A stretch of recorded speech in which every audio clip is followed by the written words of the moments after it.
This book, Critical Terms and Religious Studies, came out in 1998, which is actually the same year I got my PhD and my first job in religious studies. And it made a big splash at the time. It was a very big deal in the department I was in at the time because one of my colleagues had written one of the chapters. But there's also a sense that this was the state of the art. Basic categories that had been used for centuries in religious studies were being questioned, they were being deconstructed. Experience, person, culture, sacrifice, territory, time. There are aspects of this book that I think have survived, that have aged well, but others really represent, I think, what happened when postmodernism took over and became the exclusive approach in religious studies. So I want to read to you from one of the chapters, is the chapter on the person. So what is the person in religious studies? Can there be a complementarity of thinking strategies or heuristic arrangements that access the diverse empiricities that complicate the definition of the person? The cathartic power of radical postmodern criticism in writing unreadable texts, forcing recognition of the opaque materiality of texts, or giving a carnivalesque crazing to the surface of thinking and the valuation of an errant thinking, all contribute to a style of non-containment of thinking without silencing its voice.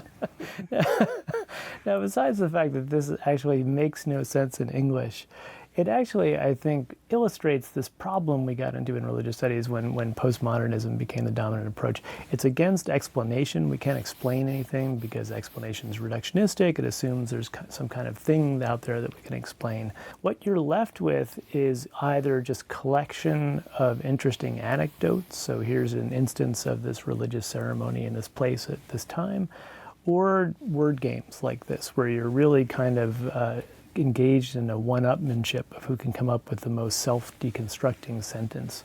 In other areas of the humanities, people were already in the 90s getting very tired of this, and there was definitely a kickback, mostly coming from people in disciplines that are on the border of the humanities, like psychology, but arguing that this had really gone too far. We need to go back to some kind of sense of human beings as biological organisms that have an evolved nature, that were produced by evolution, that have a kind of innate cognitive structure.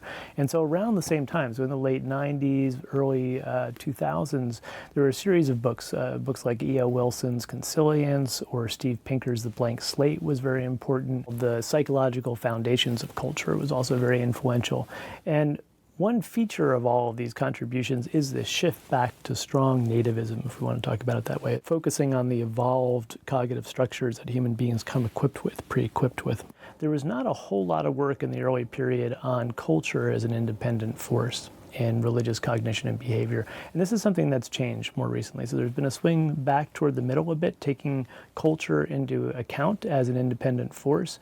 And there are a variety of people involved in this movement. So here I want to begin lecture 4 by talking to some of the scholars who were involved in the Religion, Cognition, and Culture group at Aarhus University in Denmark. And they have been at the forefront of this movement to try to swing back to the middle, take seriously our biological nature, the fact that we have these bottom-up evolved cognitive capacities, but also talk about what they refer to as top-down effects, the way in which culture affects cognition and how you need to take this into account to understand religion properly.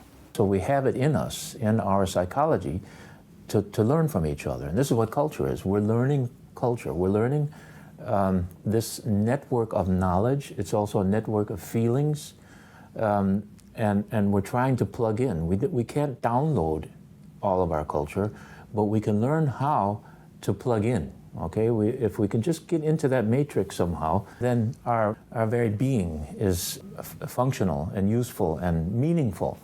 This requires, if you want to get a hold on human cognition, requires that you both take the bottom-up processes of the brain and the body, but also the top-down processes of culture and social context. Now, obviously, researchers in the early phase of CSR were not unaware that human beings had culture. It's just the focus was more on how that culture is getting filtered by the structures, innate structures of the human mind. A very dominant model of culture that was being used by a lot of the people in the field was that proposed originally by Dan Sperber, of thinking in terms of culture as epidemiology. So we have a model of how germs, how viruses or bacteria spread, and how they're subject to the filtering of our immune system, and they adapt in response to this. This was used as a model for how culture spread. So we've got cultural ideas getting generated, getting passed down, but the ones that are successful are the ones that are able to either get past the defenses of our innate mind or that are particularly well adapted to the structure of our innate mind. It's a very powerful idea, and it's a very important one. But what it tended to de-emphasize is the fact that culture can have its own evolutionary process independent of the human mind, and that culture can, in a variety of ways, actually affect the human mind in important ways, reshape it in important ways. So if we want to understand cultural evolution, if we want to understand why some ideas succeed and others don't, we can't just look at the innate structure of the human mind. We have to look at the cultural background against which these ideas are operating. So let's go back now to Drs. Geertz and Sorensen and hear a little bit about their thoughts on this topic. We can make one small example here. So why would reincarnation beliefs be so widely spread in Western Europe today? I mean, we can pretty much follow the historical trajectory. They are introduced in the current version in 1870s and 80s mostly by Theosophists and others who had this kind of positive Orientalism. And now, at least in Denmark, in surveys, you have up to 20% saying that they're kind of favorable towards the thought of reincarnation might be a possibility. And these are the same people who are probably member of the Danish Lutheran Church, which opposes this very idea. So it's an idea that spreads very easily.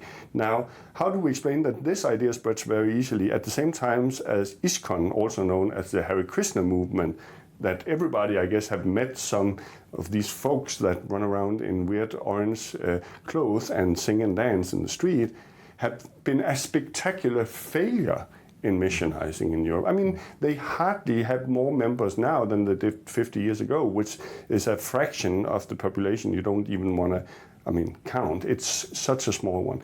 Now, they have a very highly relevant, counterintuitive small blue god called Krishna, but it seems like it doesn't have anything to latch onto, right? So this idea seems to be blocked out. It's very hard for them to convert people. But the idea of reincarnation is highly successful. Why? Well, if we start looking more into this idea and how it changed slightly when it moved from India into Europe, is that first of all, it changed from being a circular conception that you could be reborn as a dog or a mouse or snake or whatever, into a progressive one. So it changed. Western conceptions of reincarnation usually don't entail that you can be born as something less than human. So you're always born on the same level or higher. So it connects to this idea of spiritual evolution. And there you have the explanation why this was a success. It latched on to two very prevalent cultural schemas at the time in the West, namely progressivism, that societies and civilization were progressing, and evolution. The idea of evolution connected to this idea of spiritual evolution. And of course, in spiritual evolution, you won't be reborn as a dog, right? That would be a regression and not an evolution. So reincarnation and beliefs in reincarnation became very popular in Western Europe simply because they had something to latch onto that people already thought was probable. So therefore, people can find reincarnation seems to be there. Yeah, that's a very reasonable idea. A small blue god, that seems to be a very unreasonable idea, right? So that's an example of, in a certain sense, how cultural configurations, how already established religions, or in this case, ideas that actually were opposed to traditional religion, like belief in evolution and progression, how they influence the development of religious ideas over time.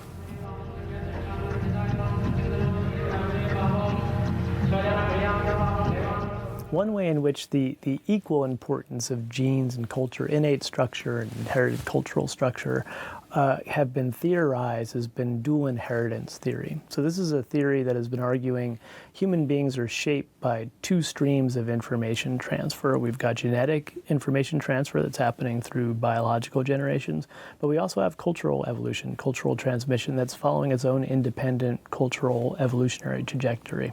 One of the central innovators in the area of gene culture coevolutionary theory or dual inheritance theory has been my colleague Joseph Henrich. So we're going to talk to him now about how understanding human beings as fundamentally a cultural species is really crucial to understanding the phenomenon of religion. More than any other animal, we've evolved to acquire vast stretches of our behavioral repertoire, ideas, beliefs, and values from other members of our social group. So for very basic things like how to find food or build shelters or make tools, humans are reliant on learning from other creatures in a way that we don't find in other species. And rather than setting up a dichotomy between culture on the one hand and genes on the other, what we try to do is apply the logic of natural selection to think about human learning. So how would our capacity for culture, our ability to learn from others, have evolved in adaptive ways that allow us to most effectively extract adaptive ideas, beliefs, and values from our social milieu. So once you have that idea, you can begin to theorize, well, what kinds of things should people pay attention to? What content should be particularly attractive to them? Who in their social milieu should be particularly important for learning from?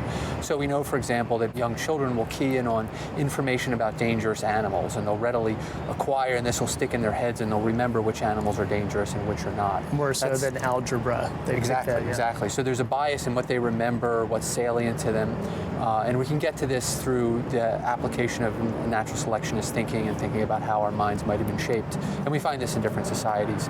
But by the same token, we also are selective about who we attend to. So learning from more prestigious people, learning from more successful people, competent people, using cues like same sex or same ethnicity or dialect to help learn those things that are most likely to be adaptive or useful to you later in life. So you can think of humans as adaptive learners. So now everything becomes an evolutionary explanation, and any given explanation may involve some amount of learning from other people, and then that's a cultural input in it.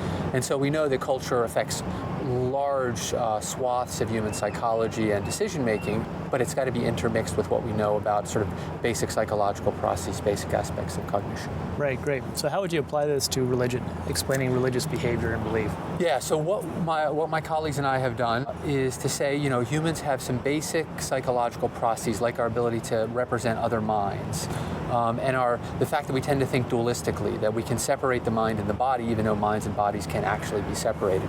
And this gives some basic tools for cultural evolution to work with. And one of the forces of cultural evolution that I'm most interested in is intergroup competition.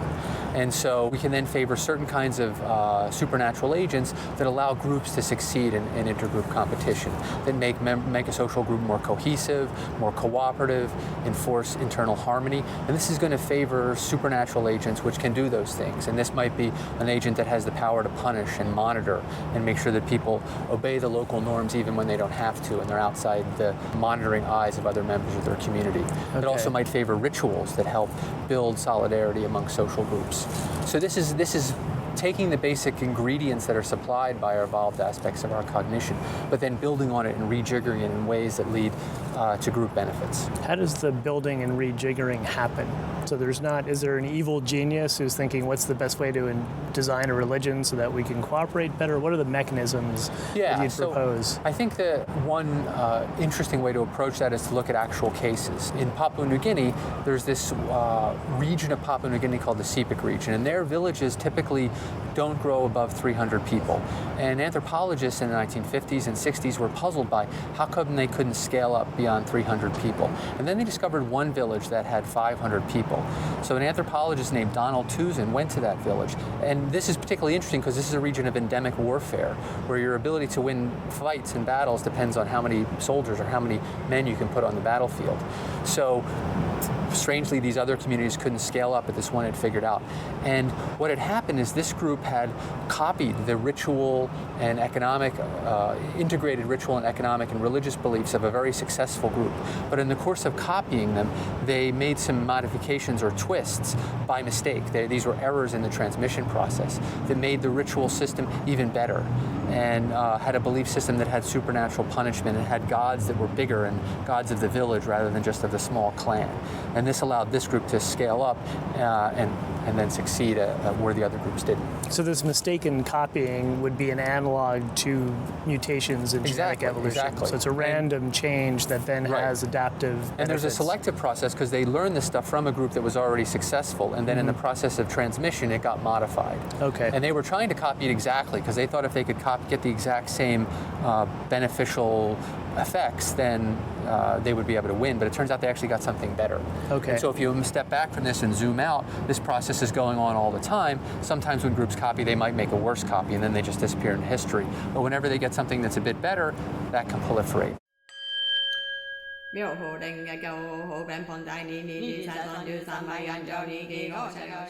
understanding human beings as essentially cultural animals also gives us an explanation for why we're so successful as a species, because independently we're not necessarily particularly very impressive as organisms. So now we'll go back to Dr. Henrich again to talk about a theme that he's written about extensively, which is how the accumulation of cultural knowledge, so cumulative cultural evolution, is actually the key to human being success as a species. And this also then is very important for understanding how religion, how human religious evolution and cognition has evolved over time. What's unique about humans is that they're the only species that has cumulative cultural evolution. And what that means is over generations, one generation figures out some stuff, they pass it on to the next generation who can add, say, new techniques, new aspects to a tool, some new food repertoire, and then that all gets transmitted to the next generation. It can accumulate over time so that after a few generations, you have behavioral repertoires, say food processing strategies, tool making strategies, house making strategies, and go on and on, that's more complex than any individual could figure out in their lifetime. And so this means in order to survive as a human, you've got to be willing to accept that we're going to make this tool and there's going to be 27 steps, and you're not going to know if step 13 is necessary or unnecessary. So you just have to copy all the steps. So I call this the origin of faith. Humans learn to be able to put faith in cultural practices, even if it violates their own intuitions or their own experience. So you might, for example, be willing to follow a detoxification process on cassava or some poisonous thing that has to be detoxified through processing. But you yourself have actually never eaten it. You don't even know if it's actually toxic. You just know when we process this food, we do it. And this helps you to survive. And there's lots of cases where when food that needs a lot of detoxification has been transported to other places, people don't adopt this and they get sick and they're not able to easily reproduce the cumulative cultural technology. So this means we can put faith in this body of culturally transmitted knowledge. And this opens the door to putting faith in things like ritual practices and supernatural agents, because as a young learner, you don't really know what's in the world, and even if your intuition say these things might not exist, if everybody else in your community thinks they are and they seem to be successful and whatnot, then you're willing to put some faith in those. And so this opens the door to the emergence of religion. We'll be talking in much more detail about cultural evolution in Module 3. For now, I want to conclude Module 1 with Lecture 5, where we'll get into a rather philosophical issue about what it means to integrate the sciences and humanities, what the sciences and humanities actually are as modes of inquiry, and then also a specter that always comes up in any sort of naturalistic or scientific approach to human beings, the issue of reductionism.